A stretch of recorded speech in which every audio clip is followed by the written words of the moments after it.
thank you all for coming out. As you can see, there's a lot of folks that have come out today because we have an unprecedented situation in our state, frankly, all throughout the Southeast. But right here in Tennessee, right here in this spot, it's evident that something historically horrific has happened here. And I'm joined by leaders from, obviously, our U.S. senators, our House Representative, Lieutenant Governor, leaders from the House and Senate, local leaders, local business leaders, all come together, in part to show this community that that there are a lot of eyes on this community, and it stretches across multiple counties in Tennessee. And let me just say, I've spent the day out there with folks. It's heartbreaking. It is horrific. It is, at the same time, it is hopeful. Yes. As I see this community come together. So I've talked to folks that have lost everything, in tears, devastated. One resident said, you know, I'm too old to start over. And it's heartbreaking to see. And it's obvious, as you look around, it's obvious that many have lost everything. But we also saw churches and nonprofits and neighbors stepping in and helping their neighbors clean up. And you see this rush of local officials, TEMA, FEMA, from the federal to the state to the local emergency management agencies, local county mayors with tears in their eyes out there serving their people. There is a great deal of hope when you see what is behind the effort, the coordinated effort in this community to begin to rebuild. At the same time, we're in the middle of an unfolding circumstance. There are people missing. There's a lot unknown. There are a lot without water. There are a lot without power. But there are a lot of folks that are working to do something about that. We have 400 TDOT workers in the region. We're at the site of a bridge that has failed. We are already in the process of engaging contractors to fix that bridge. But we have 400 workers. We've surveyed 300 bridges. There are 5 that are completely gone, and 27, I believe, 14 that are compromised. 27 roadways have been impassable at this point. Started with about 50, but about 25 have been opened. There is a lot of work being done, and there is a lot of work yet to do. But I've been very encouraged and impressed by the level of coordination that's occurring across the state, and by what are very hopeful, signs going forward. So there are a lot of folks here that we're going to open it up to questions. I'll take the questions, but if there's a particular person you'd like to ask a question of, the Department of Transportation Commissioner Ely is here.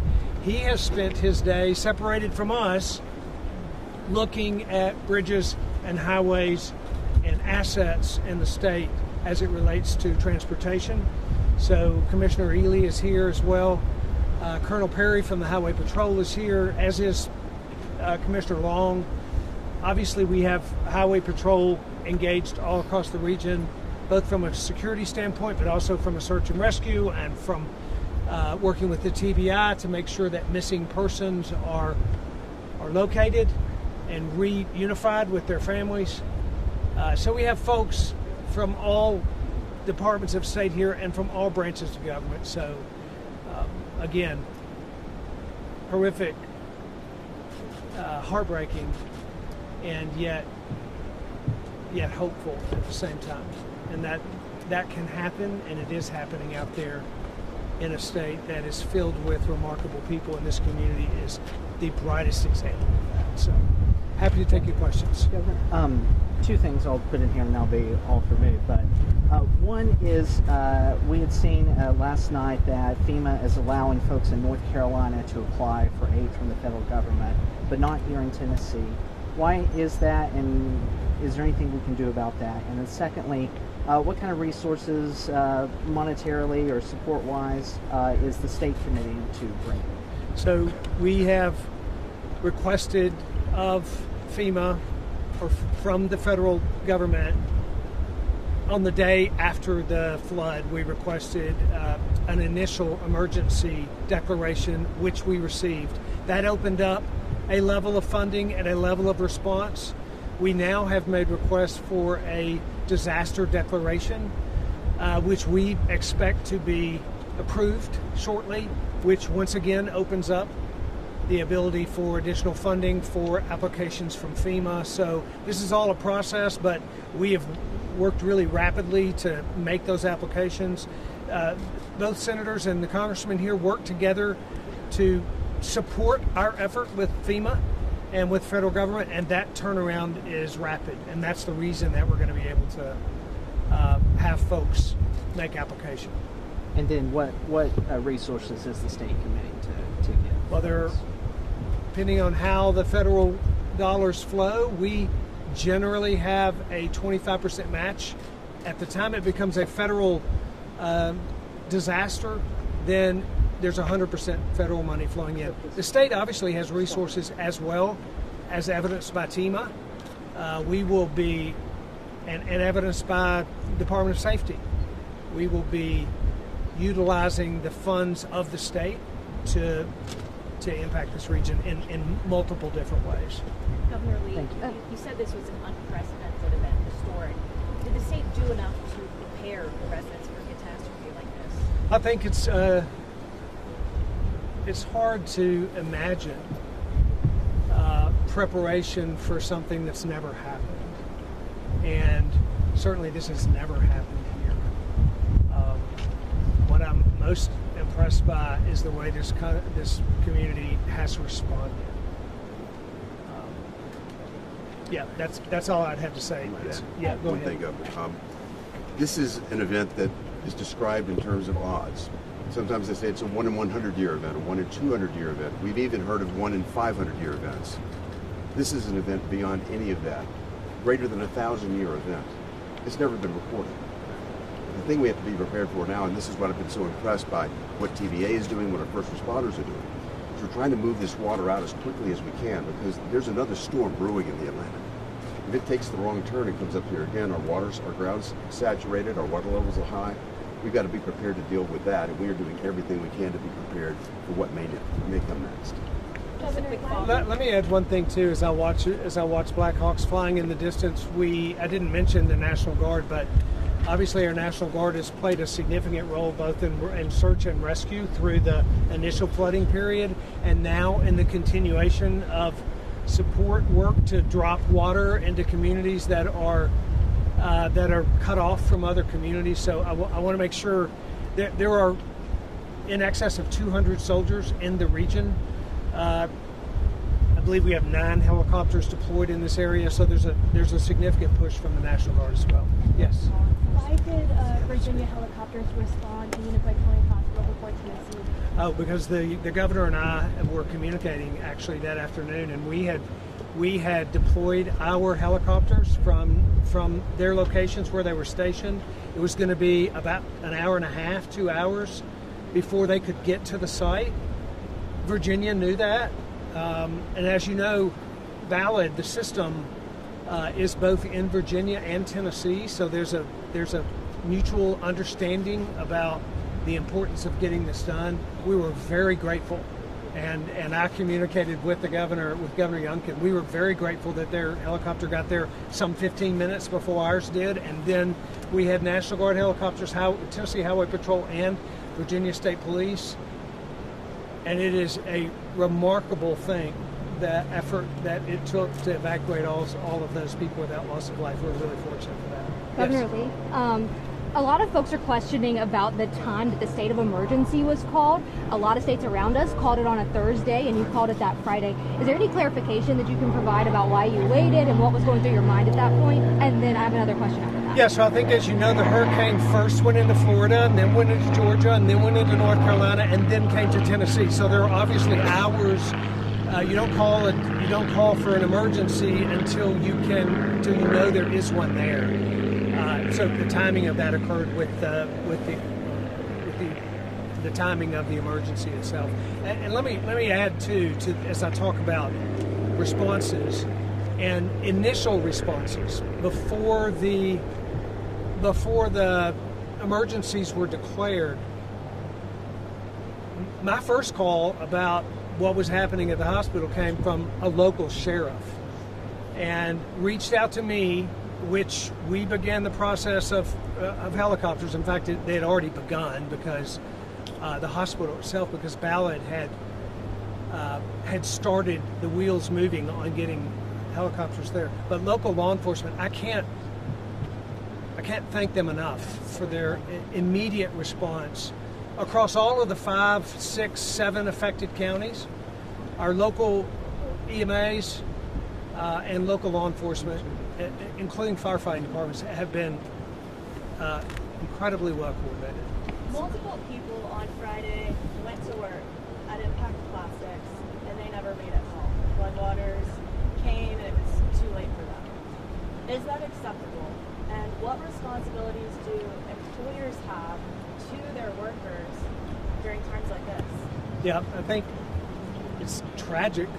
What's happened is absolutely tragic, and there are still missing persons. I don't know about from any particular business, but from all up and down this river. There's a lot unknown about what unfolded on that day, and I suppose we'll learn what has unfolded in the future. And I can't speak to particulars about a certain building, but it's tragic, and we will know more as the days unfold. I recently spoke to a family member of one of these members who was working at the factory, and they expressed the frustration of being, it's day 5 and they don't know where, what has happened with their family member, and they're questioning authorities. What is your reaction to this? It's absolutely heartbreaking to think that there is someone here in our community who's still looking for their loved one. It's also day 5 and they don't know anything. It's a reality that when a tragedy of this magnitude occurs, finding missing persons is an incredibly difficult job. I can say nothing but positive things about the hundreds of men and women who are out there, even now, trying to find those who are missing and determine if, in fact, they've lost their lives or if they're just unable to be reached. The effort has been Herculean, and I have nothing but support for those officials who are out there right at this moment, looking for those who may have been lost. Governor Lee, from a local standpoint, there are a lot of conflicting numbers that are going around. TEMA will give us a number, and then a local sheriff will give us a number. Why is that, and are you satisfied with that type of response when there are so many people still missing and we just don't have those answers to give to these families? I think that's a really good point you make, and one of the challenges is that when there are a lot of numbers out there, then there's a lot of misinformation. It's why you see that TEMA does not publish numbers of casualties until they are absolutely confirmed and appropriately confirmed. So we will only issue numbers from the state when there has been a true confirmation of that casualty. A lot of other people will report something that they might find or they might hear about or they believe to be true. We think it's important, in order to dispel misinformation, that we take the time it takes to confirm casualties before we report them. We have time for 2 more questions. We'll take a few more. Governor, you more of an Is there anyone who hasn't asked a question that would like to? Governor, yes. Speaking of going off of some miscommunications, a lot of the people here, especially who are as closely impacted by Impact Plastics, are members of Spanish-speaking communities, and they've had a hard time reaching TEMA officials, and TEMA officials have had a hard time communicating with them. So can you talk about any efforts? One of the spokespeople said that he didn't know that there was a Hispanic community here. Yeah, so one of the real values of coming out here is finding out what the problems are. That's exactly the reason we come. We can hear information, and there's tremendous coordination. But when I walk through a neighborhood and I ask someone who's standing there by their home, what has worked and what hasn't worked for you? And we get information that is helpful for us to go back here, 3, 4, 5 days later, while we're still in the midst of this process, and say, guys, we can do this better. That kind of information, for example, how it is that we can make information from TEMA more accessible to those who have English as a second language. It's valuable feedback. And Patrick is here, and Patrick Sheehan, the director for TEMA, and I'm sure he's right here, sir. heard that question. And you may want to. We have translation services going now, so we did not know the size of the Spanish-speaking population here when this event started, but we are aware now. We're contracting for translation services for both ways, for us to communicate with them and for them to communicate with us, should they call in. Can you talk through that effort of establishing that knowledge about them? I know they sort of did a lot of advocacy. Yeah, so we have the incident management team that we deployed here to Unicoi County, and that's who you spoke with right here, talking to the public information officer. So as we're working with Jimmy and the community here, we discover these problems, and as soon as we see that, okay, we need to get translators, we're having problems communicating, we started, I think a day and a half ago, working on getting translation services up and running. We'll take one more Well, we are question. from somebody who hadn't had one. Anybody? Governor, any update as to when you think that they're going to get some work done on the interstate and maybe get traffic flowing out here again? Commissioner, would you like to speak to that? Thank you. Let me just say, I'm going to give you what we've done in 100 hours. We're now about 100 hours into this. And just to set a little bit of gauge on the amount of water, the force of the water that came through here, you have to recognize that we had 1.2 million gallons a second coming through this very place we're standing. That, as comparison, going over Niagara Falls is about 700,000 gallons per second. So that gives you a little bit of a contrast or perspective on exactly what happened here. So since then, we had 47 sections of roadway that were closed down. We've now opened 25 of those. Now we've got 25 reopened already in that amount of time. As the governor said, we've had 300 bridges that have been inspected, and that's to get these things back open. Obviously, this is going to require a rebuild, and 5 of those are totally wiped away. So those have already gone. We've got 4 already gone to contract. 4 other debris contracts that have been done now. So we've done a tremendous amount of work in the last 100 hours. We'll do twice as much in the next 100 hours, and we're going to get this done. Thank you. Can you say your name and your concern just one more time? Butch Ely, E-L-E-Y. He's the Commissioner of the Department of Transportation. I'll take one more. I was going to ask about impact facilities, but I think there was a lot of, there's a spotlight on this community, on that facility in particular. A lot of family members were out here grieving. You see the despair in their face because they don't have answers. And the biggest question is just the communication, the language barrier, because there was clearly a disconnect. And what struck me was when I heard TEMA officials saying, we apologize and this was a failure on our part. That was tough to hear. How does that sit with you? I mean, I think that, again,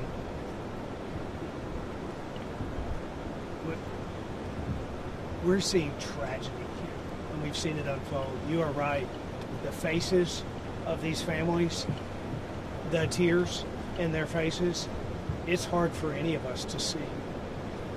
The lack of communication and the ability for us to communicate with populations in the aftermath complicates all of that. It doesn't change the initial circumstances or outcomes, but we want to respond to people in a way that they know that we care, they know that we are here for them, they know that their circumstance matters to us, from the governor's office to the local EMA.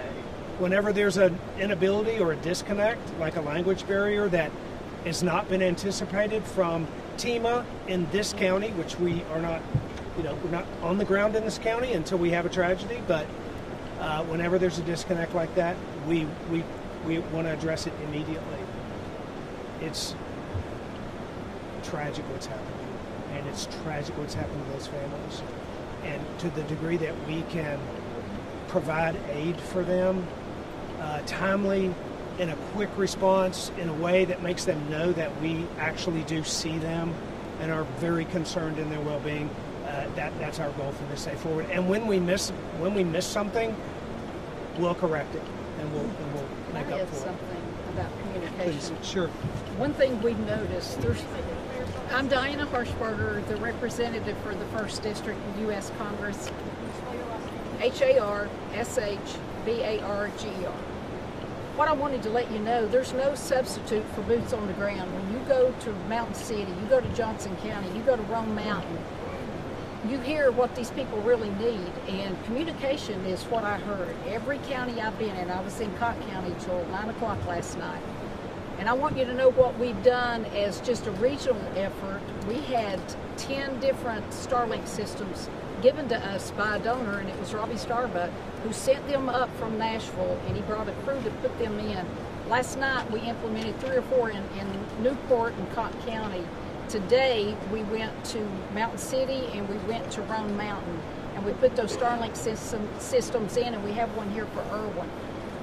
That's the number one thing that I heard from people on the ground. They said, we have to drive to Johnson City from Rome Mountain just to get communication. So this is why we're called the volunteer state. People step up, and I've gotten calls from all over the country. We have tractor and trailer loads. Johnson County said we need water. Newport has no water. Greene County has no water. These people are stepping up.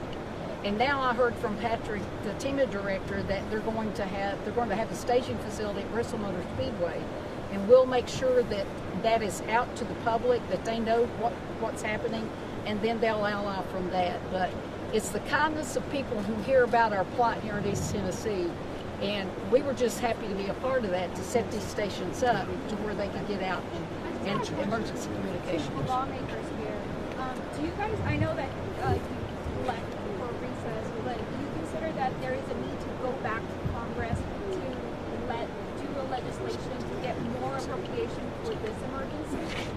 There is a letter that Senator Haggerty and Senator Tillis, Senator Budd over in North Carolina that we have sent to Senate leadership, encouraging us to reassemble and to address this. I think until people actually physically see what is here.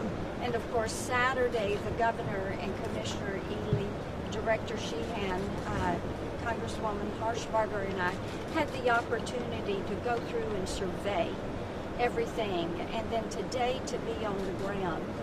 Addressing that is so important. On the issue of where to find information, on our Senate website, we have a web page, and people can go to blackburn.senate.gov/Helene.